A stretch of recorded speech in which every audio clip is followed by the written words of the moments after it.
Hello mga kabiyero, dito ako sa bahay ko.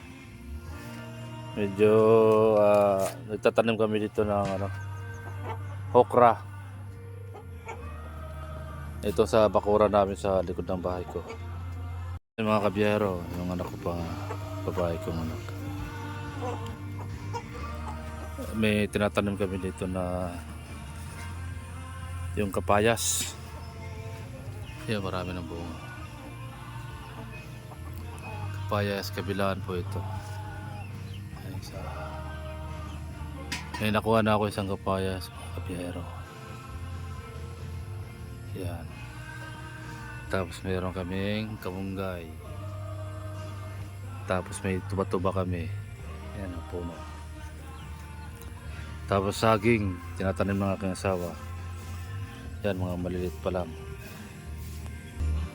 Tapos mga kabiyero, yan po yung aking asawa, tinatanim niya ang kanyang okra.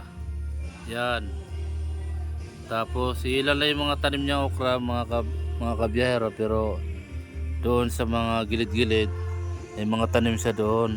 Yan, sa gilid-gilid. Ay, mga okra. Tapos may nakuha siyang mani. Yan o. Yan, galing sa kalupaan dito sa bakuran namin. Tapos mga kabiyero, dito kami mga kabiyero sa kiyariya na itong tabi namin yung basketballan. Tapos may tinatanong ng aking asawa rito.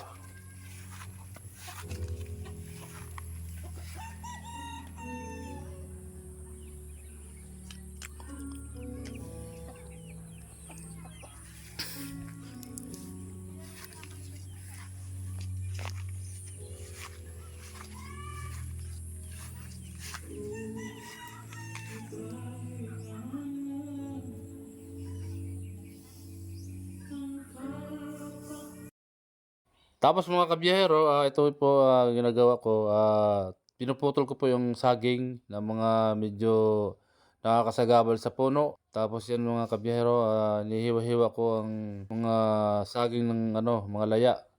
Tapos yun, inagbas ko yung mga damo-damo sa mga gilid-gilid.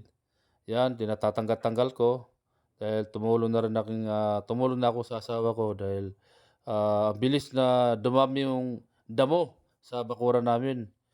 Yan po at ito nag-iisip-isip ako kasi nakakabagot sa bahay, walang ginagawa kaya tumulong na ako sa aking asawa paghahagbas ng mga damo at pinuputol ko yung mga saging para panibagong tubo ng dahon. Yan. Nilinis namin tapos yun para mapawisan tayo mga kabiyahero, mawala yung taba ng ating katawan. Yan po, pinuputol ko na bawat puno ng saging.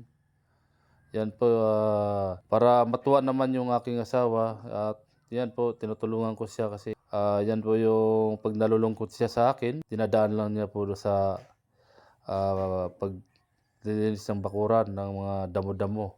Tapos nagtatanim ng mga okra. Yan po, habang ako ay nagpuputol ng saging, unti-unti ko na rin nililinis ang bawat puno ng saging para po maganda tingnan. Pati yung mga damo na katutubo lang, hinahagpasan ko na yung mga gilid para malinis tingnan ang aming bahay. Kasi parang medyo tumataas na yung mga damo. Yan po mga kabiyahero, binibilisan ko na ang aking paghahagbas ng damo kasi medyo padalim na. Yan, pinapaspasan ko na para mapabilis ang trabaho. Yan, binabanatan ko na mga kabiyahero para tuloy-tuloy ng nito. Kasi babahayan kasi ito ng mga ahas sa bakuran namin. Kaya yan, pinapaspasan ko na mga kabiyahero ang paghahagpas. Pati mga gilid-gilid kung saan pumapasok yung mga ahas yan. Pinuputol ko na yung mga damo doon sa mga kasi binabahay na yung mga damo sa bakuran namin, yung mga ahas. Yan. Tapos dito sa harap namin ng bahay, yan, pinuputol ko na. Yan, dito.